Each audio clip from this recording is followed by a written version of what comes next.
Doctor, diabetic பேஷண்ட்டுக்கு phone fracture ஆனா healing time வந்து ரொம்ப லாங்கா இருக்கு. அது ஏன் டாக்டர்? டயபெட்டிஸ் சுகருங்கிறது வந்து இப்போ எலக்ட்ரிக் வோல்டேஜ் மாதிரின்னு ஒரு வச்சுக்கலாம். ஏன்னா அந்த ரத்தத்தில் 300 இருக்குது 400 இருக்குது மட்டும் கிடையாது. ரத்தம் இல்லாமல் எந்த உறுப்புமே வேலை செய்யாது இல்லைங்களா?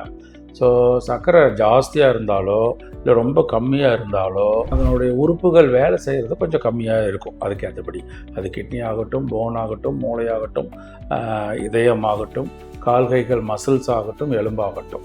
ஸோ சர்க்கரை இப்போ எத்தனை வருஷம் இருக்குது, எவ்வளோ கண்ட்ரோலாக இருக்குன்றதை பொறுத்து தான். லேசாக சர்க்கரை இருக்குது 2-3 வருஷம் தான் இருக்கும்னா அது எலும்பை பெருசாக பாதிக்காது. 10-15 வருஷமாக இருக்குது, சரியாக அவங்க ட்ரீட்மெண்ட் பண்ணிக்கல, கண்ட்ரோலில் இல்லை, ஓவர் வெயிட்டாக இருக்கிறாங்க, அந்த ஏரியாவுக்கு ரத்த ஓட்டம் ஆல்ரெடி தடைப்பட்டிருக்குது அப்படின்னா டெஃபினட்டாக அதுக்குரிய பாதிப்பு இருக்கும். அதை ட்ரீட் பண்ணுற டாக்டர்ஸ் அதுக்குன்னு உரிய கேர் எடுத்து எக்ஸ்ட்ரா ஸ்ப்ரிண்டிங் கொடுத்து சில விஷயங்கள் எக்ஸ்ட்ராவாக செஞ்சு அதை சப்போர்ட் பண்ணி ரெகுலர் ரிசல்ட், நார்மல் ரிசல்ட் வர்றதை செஞ்சுருவோம். அது கொஞ்சம் டைம் ஆகலாம், மற்றவங்களை விட கொஞ்சம் டைம் ஆகலாம், பட் முழு ரிசல்ட் வந்துடும், நல்லபடியாக வந்துடும். இந்த மாதிரி பல விஷயங்களுக்கு ஆர்த்தோ சம்மந்தப்பட்டது, எலும்பு, மூட்டு, தசை, நரம்பு வலி சம்மந்தப்பட்டதுக்கு எங்களை ஃபாலோ பண்ணுங்கள்.